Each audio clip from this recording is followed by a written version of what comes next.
EMI बैठेगा 4 साल के लिए, वो मैक्सिमम आएगा 5200 रुपये तक।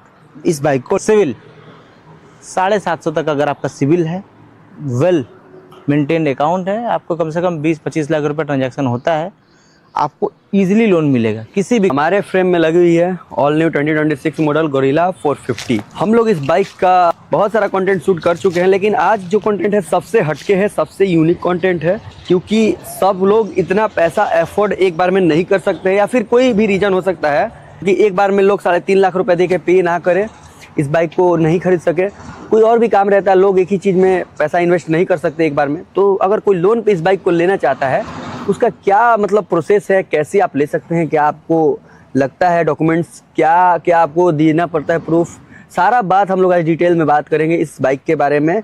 और ये मैं नहीं बताऊंगा, जो भाई के पास ये बाइक आया है एकदम बिल्कुल 20 दिन के अंदर का बाइक है, वो सारा डिटेल्स इसको प्रॉपर बता देंगे, क्योंकि भाई ने अभी हाल ही में लिया है तो अच्छे से नॉलेज है उनको, और इससे पहले वो ज़्यादातर ये सब इस टाइप का मतलब काम करते हैं, तो उनको आइडिया भी अच्छा है। तो चलिए उन्हीं से जानते हैं, मिलते हैं बाइक के ऑनर से। भाई आ रहे हैं हमारे साथ, भाई अपना पहले इंट्रो देंगे, उसके बाद इसके बारे में बताएंगे। मैं आज एक साइड आर्टिस्ट की तरह रहूँगा खड़ा, सारा डिटेल्स भाई देंगे। मेरा नाम है आकाश, हमारा भी यूट्यूब चैनल है ट्रैवल विद द स्काई। और अगर आप इस बाइक को लेना चाहते हैं 2026 में, आपको लोन करवाना चाहते हैं, या फिर आप पूरा कैश पेमेंट में लेना चाहते हैं, कैश के लिए तो कुछ नहीं है, वो तो आप खैर जाइए दीजिए लीजिए। लोन में मेन लफड़ा बहुत ज़्यादा है, कौन सा बैंक से लें, जैसे फाइनेंस कंपनी रॉयल एनफील्ड के पास बहुत सारी है, तो रॉयल एनफील्ड के मतलब जो फाइनेंसर है उनसे लें या अपने से ही ले लें किसी फाइनेंसर से। तो इस बार जैसा मैंने एक्सपीरियंस किया, अगर आपका कोई फ्रेंड है, ये HDFC से अच्छा आपको मिलेगा, लेकिन HDFC में क्या है कि 4 साल तक का ही आपको लोन का पीरियड है, उससे ऊपर नहीं जा सकते हैं। अगर आप इस बाइक को लेना चाहते हैं 1.5 लाख रुपये अगर आपके पास डाउन पेमेंट है, मैं HDFC से बात कर रहा हूँ, मेरा IDFC फर्स्ट बैंक से भी है, मेरा लोन जो चल रहा है, लेकिन HDFC में क्या है कि 1.5 लाख तक अगर आप डाउन पेमेंट करते हैं तो आपका जो EMI बैठेगा 4 साल के लिए, वो मैक्सिमम आएगा 5200 रुपये तक, इससे ऊपर नहीं जाएगा। 4 साल के लिए सबसे बेस्ट है HDFC से आप फाइनेंस करवाएं। अगर आप थोड़ा सा पैसा कम है, 1,20,000 तक है, अगर आप अलग जा रहे हैं, मतलब आपका IDFC चूज़ करना चाह रहे हैं, या फिर एक और है L&T फाइनेंस है, आपको तकरीबन इसका IDFC का पड़ेगा आपको 8.5% पे लोन पड़ेगा। EMI कुछ अगर आप 1,30,000 रुपये डाउन पेमेंट करते हैं तो 5584 रुपये आपकी EMI बैठेगी, विथ एसेसरीज़ में बता रहा हूँ, ये नहीं कि कुछ अलग से आपको लगवाना है, पूरा एसेसरीज़ वगैरह लोड करके RSC और क्या बोलते हैं एक्सटेंडेड वारंटी वगैरह सब इसी में रहेगी आपकी। 5486 रुपये आपको पड़ेगा।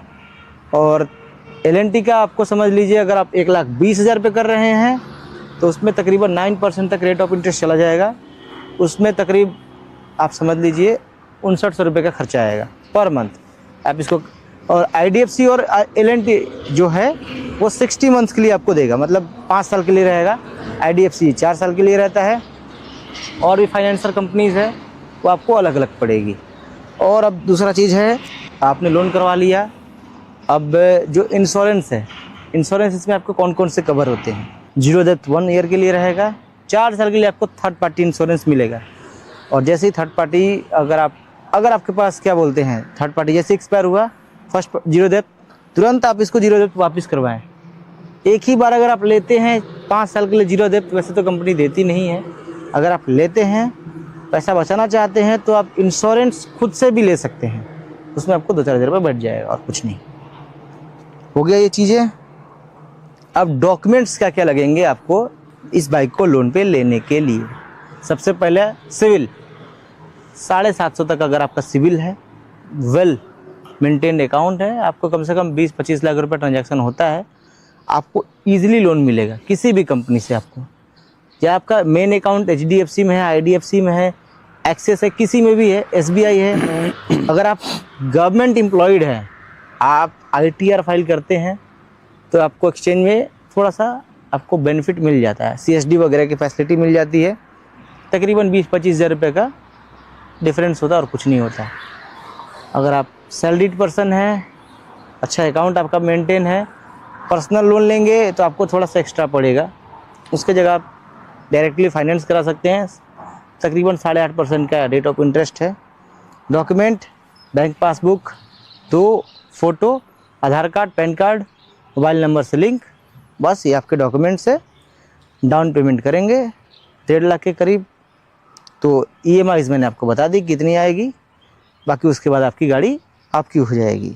उसके बाद कुछ चीज़ें हैं, जैसे आफ्टर मार्केट अगर आप कोई भी चीज़ लगवाते हैं तो आपका अलग खर्चा आएगा। ये नहीं आप बोल सकते हो कि भैया वो मडगार्ड लगा के दे दो। थोड़ा बहुत अगर आप डिस्काउंट चाहते हैं रॉयल एनफील्ड से, थोड़ा बहुत अगर आप रिक्वेस्ट करते हैं तो आपको 2-4 हज़ार रुपये का डिस्काउंट मिल जाएगा। इसकी 2026 में प्राइस है, सब कुछ रोड साइड असिस्टेंट वगैरह मिला के 3,45,000 रुपये, 44,000 सॉरी 45 बोल दिया मैंने। कवर होगा आपका 3,44,000 में। रेडिएटर गार्ड, लेग गार्ड और इंजन गार्ड, लेग गार्ड और सम गार्ड, सॉरी इंजन गार्ड बोल दिया मैंने, इंजन गार्ड को ही लेग गार्ड बोलते हैं, ठीक है। ये चीज़ें आपका कवर होगा। तो ये था हमारा इन्फॉर्मेशन 2026 में। अगर आप इस बाइक को लेना चाहते हैं, documents Aadhaar card, photo, PAN card, mobile number, email ID, बस ये अप्लाइए।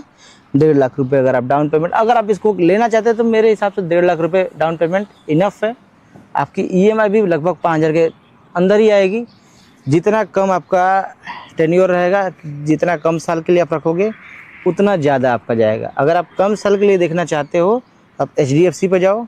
अगर आपका बजट टाइट है तो आप IDFC और L&T फाइनेंस में जा सकते हो। थोड़ा सा EMI इस पर कॉस्टली आएगा। 4% आपका क्या बोलते हैं प्रोसेसिंग चार्ज है किसी भी बैंक पे। अगर आपका थोड़ा सा फ्रेंड है तो थोड़ा बहुत कंसेशन कर सकता है। 4% आपका प्रोसेसिंग चार्ज जाएगा ही जाएगा। तो आपका मान लो 2.5 लाख की क्या बोलते हैं 3.5 लाख की गाड़ी है, तो उससे आप 4% को कैलकुलेट कर लेना, तो उतना आपको बैंक वाला के पास ही चला जाएगा फाइनेंस। अगर आप डाउन पेमेंट मान लो 1.5 लाख करते हो और अगर आपकी बाइक की ऑन रोड प्राइस है सब कुछ मिला के मान लो 3,45,000 है, 3.5 लाख के अप्रोक्स समझ लेते हैं, तो 4% आपका 14,000 रुपया तो वो बैंक काट लिया। तो आपका जो लोन आपने जो फाइनेंसर को दिया वो 3,36,000 ही दिया आपने। तो अगर आप डाउन पेमेंट के अलावा जो क्या बोलते हैं प्रोसेसिंग चार्ज है उसको अलग से पे कर देते हैं तो थोड़ा सा आपको EMI और 200-300 रुपये कम हो जाएगी। अब समझ लीजिए अगर आप प्रोसेसिंग चार्ज की पेमेंट अलग कर देते हैं और 1.5 लाख डाउन पेमेंट कर देते हैं, तो IDFC की मैं बात कर रहा हूँ, तो आपका तकरीबन EMI जो बैठेगा आपका 4500 से लेकर 4800 तक का बैठेगा। IDFC में वही बैठेगा 4500-4800, लेकिन वो 4 साल के लिए ही रहेगा। L&T में थोड़ा बहुत ऊपर नीचे हो सकता है 5,000 तक। 1.5 लाख प्लस प्रोसेसिंग चार्ज अलग से मैं बता रहा हूँ। अगर आप इसमें इंक्लूड करके रखेंगे 200-300 रुपये आपका बढ़ जाएगा। IDFC बैंक 5 साल के लिए करता है मैक्सिमम, L&T भी 5 साल के लिए करता है, और HDFC जो है वो मैक्सिमम 4 साल के लिए करता है, इससे ऊपर आपको नहीं दे सकता। तो ये है आपका कुछ इन्फॉर्मेशन लोन वगैरह के रिगार्डिंग। अगर कोई भी और आपका क्वेश्चंस रह गए हों कमेंट में आप पूछ सकते हैं, आपको रिप्लाई मिलेगा। 3,44,000 की बाइक, बाकी सब आपको बता दिया। भाई को एक्सपीरियंस था तो भाई ने सारा डिटेल्स आपको शेयर कर दिया। कोई क्वेश्चन होगा तो आप, हाँ, और क्या बोलते हैं ये थोड़ा सा GST बढ़ने पे जो डिफरेंस 30,000 का आया है। लेकिन और एक और बात, जैसे लोग बोलते हैं कि बुलेट है जो क्या बोलते हैं आपका GST कम हुआ है, आपको अगर स्कैम बताऊं तो मात्र 4,000 रुपये का फ़र्क है। जो अगर क्या बोलते हैं टॉप मॉडल है, मैंने भी ली थी विथ एसेसरीज, सिर्फ 4,000 का फ़र्क है। थोड़ा सा अफोर्ड कर सकते हैं, थोड़ा सा ज़्यादा जा सकते हैं तो आप 1 टाइम खर्चा कर दीजिए, लाइफ टाइम आपको रिग्रेट नहीं होगा इस गाड़ी में। तो ये किसी भी फंक्शन के लिए, किसी भी क्या बोलते हैं बाइक के लिए, रॉयल एनफील्ड हो या कोई भी हो, सेम चीज़ है। मैंने आपको बता दिया, डाउन पेमेंट प्लस आपको क्या बोलते हैं प्रोसेसिंग चार्ज अगर आप अलग पे करते हैं तो 300 रुपये तक का आपका EMI कम बैठेगा सर। ये था हमारे इस गुरिल्ला 450 के से, मतलब वैसे आप फाइनेंस पे ले सकते हैं, ठीक है। अब वैसे ज़्यादा क्वेश्चन होगा तो भाई का भी चैनल है, भाई अपने चैनल का डिटेल्स एक बार और डिटेल्स बता दीजिए। ट्रैवल विद द स्काई है, वैसे मैं लिंक डाल दूंगा डिस्क्रिप्शन बॉक्स में, आप भाई के चैनल से ज्वाइन हो सकते हैं। अगर इस बाइक से रिलेटेड बहुत सारे कंटेंट बस इसी बाइक से रिलेटेड आपको देखने हैं, वैसे सारे बाइक से आते हैं लेकिन इस बाइक से ज़्यादा आएगा, तो आप जाके ज्वाइन कर सकते हैं। ये था हमारा आज का वीडियो। अगर वीडियो आपको हेल्पफुल लगा हो तो वीडियो को करिएगा लाइक, चैनल पर नए होंगे चैनल को करिएगा सब्सक्राइब। मिलते हैं किसी और अगले नए ब्लॉग में, तब तक के लिए keep supporting. Till then bye bye, जय सिया राम।